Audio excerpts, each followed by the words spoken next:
Yo, what's up guys? Welcome back to episode 4 of the Road to Max Damage series. So in today's episode, we're going to be going over where we are at currently and future plans that I have for my Adele. So currently we are sitting at about 66.7k stat almost, with 260 Sacred Force. At the time of this video, we're at about 72% at level 285. So we're getting closer to that level 286 area, and then obviously onward into the 290 area. So before I go into the gear and where all that gear is at currently, I want to talk about some goals that I have for the future moving forward. So the number one priority, and I kind of talked about this in the last episode, is getting to level 290. Obviously, there is just a barrier of time between where we're at now and the goal. So we're just going to keep training and, take it day by day and just keep on doing what we're doing, but no rush for that. There's really no way to actually rush getting to level 290. It does take quite a bit. The second goal, and I know in the past videos I said I was kind of unsure about doing this, but I think I've made up my decision, and that is to double prime my WSE, and specifically going for double prime 3 lines of attack on my weapon, 13 13 10. On the secondary, trying to go for either 14 12 9 or 40 40 9. And then on the emblem, obviously if we can get a Saren emblem, trying to go for 13 13 10. And I think that is where I want to try and take the WSE.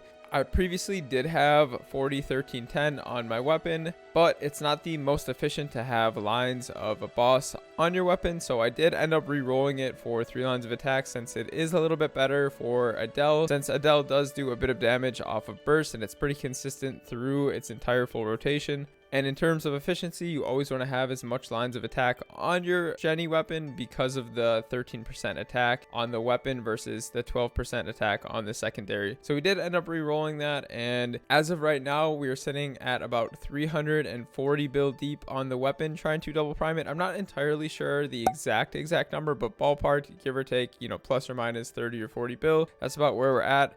The average for double priming this, I believe, is about 550 bill, so we're still below average. There's nothing, too bad about where we're at currently on the weapon. Obviously, I would love to hit sooner than later, but it is what it is, and there's not really anything that I can do about that. I have been spending quite a bit off event, but I think the plan going forward is to try and save roughly around 500 bill for the next cube sale, and then try and either finish the weapon and the secondary, or if I get lucky, finish the weapon, secondary, and emblem and belt when the cube sale does come around. But I think I'm done with off eventing. It hasn't been working out too much for me. If you guys come into the streams, you would see that we have been off eventing quite a bit on this weapon, and it just hasn't been working out. We hit double prime damage, but that's about it. And then in terms of double priming other pieces of gear, I don't have any plans to double prime any other pieces of gear besides my Dreamy Belt. There isn't really anything that's worthwhile for me to double prime. I'm definitely not going to spend any money on doing the shoes. Definitely not going to invest any more money into the CRAs, because obviously Eternals are going to replace these. And for my Sweetwater tattoo and Sweetwater monocle, I don't feel like spending any more money on those 2 items, as my Sweetwater tattoo is already double primed and the Sweetwater monocle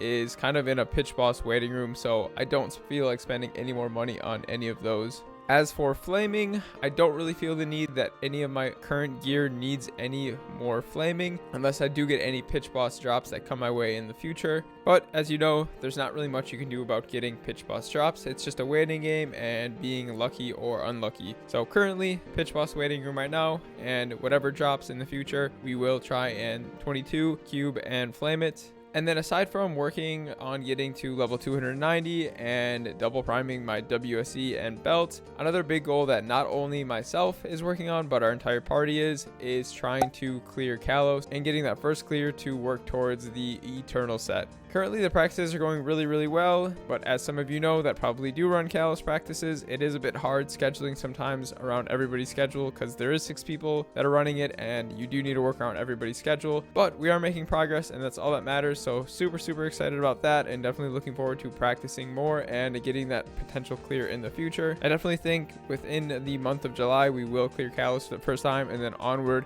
it'll be much easier. But again, just something that time is the barrier of, and all we can do is continue to practice and try and get better at that.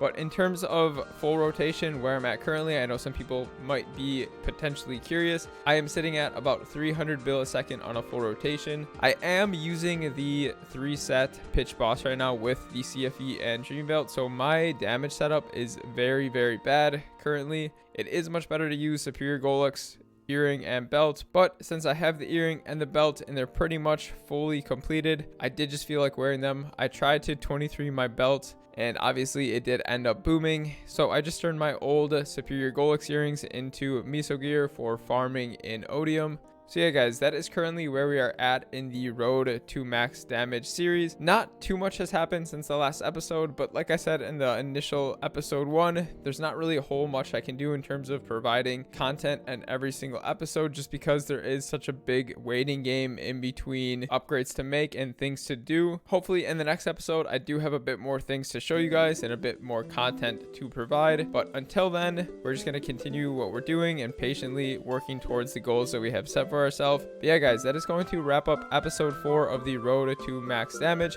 As always, I hope you guys did enjoy this episode, and until next time, I will see you guys all in the next video. Take it easy. Peace.